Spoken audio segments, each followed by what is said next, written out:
Donald Trump njoftoi se Shtetet e Bashkuara të Amerikës do të përmbahen nga çdo sulm i ri ndaj Iranit, me kush që të arrihet shpejt një marrëveshje për t'i dhënë fund konfliktit disa mujor, duke shënuar kështu tërheqjen e fundit të presidentit nga kërcënimet për të goditur rënd regjimin e Teheranit. Pezullojmë çdo sulm me kushtin që një marrëveshje të arrihet shpejt. Kjo do të përfshinte hapjen e plotë, totale dhe të menjëhershme të ngushticës së Hormuzit dhe fundin e kërcënimit bërthamor të Iranit, shkroi Trump në Truth Social.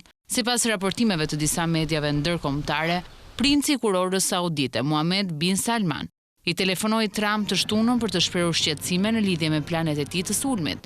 Ndryshimi i qëndrimit të Trump erdhi gjithashtu pasi Irani kërcënoi ta merrej me vendosmëri kundër fqinjve të tij në rast të sulmeve amerikane, ndërsa Kuwaiti raportoi se u godit nga droni iranian të shtunën dhe 2 anije u sulmuan pranë Omanit në ngushticën e Hormuzit.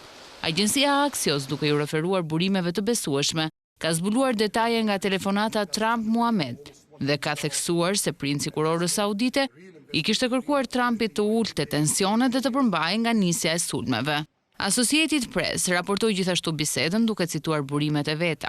Ajo tha se sauditët ishin të shqetësuar se nëse SBA shënjestrojnë infrastrukturën energjetike të Iranit ose kryejnë sulme masive në infrastruktura të tjera kyçe, Teherani mund të përgjigjet duke kryer sulme të ngjashme ndaj mbretërisë dhe vendeve të tjera të gjirit. Princi i kurorës gjatë telefonatës së shtunës kërkoi sqarime nga Trump se çfarë veprimesh të reja të mundshme po shqyrtonte për të ndërmarrë kundër Iranit, raportoi Associated Press. Arabia Saudite më herët këtë javë ju bashkua Shteteve të Bashkuara në sulmin ndaj vendeve të logjistikës dhe armëve të përdorura nga milicitë e mbështetura nga Irani në Irak, por i ka kërkuar SBA-s dhe Iranit të kthehen në tryezën e negociatave.